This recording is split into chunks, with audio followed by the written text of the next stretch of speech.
બા વરસાદ કઈ રીતે આવે છે?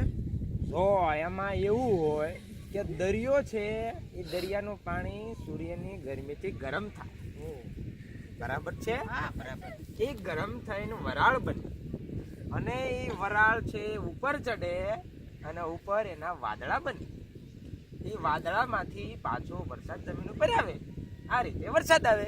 તો સાહેબ આ વખતે વરસાદ નથી આવ્યો તો પાણી ગરમ નહોતું થયું આ વર્ષે?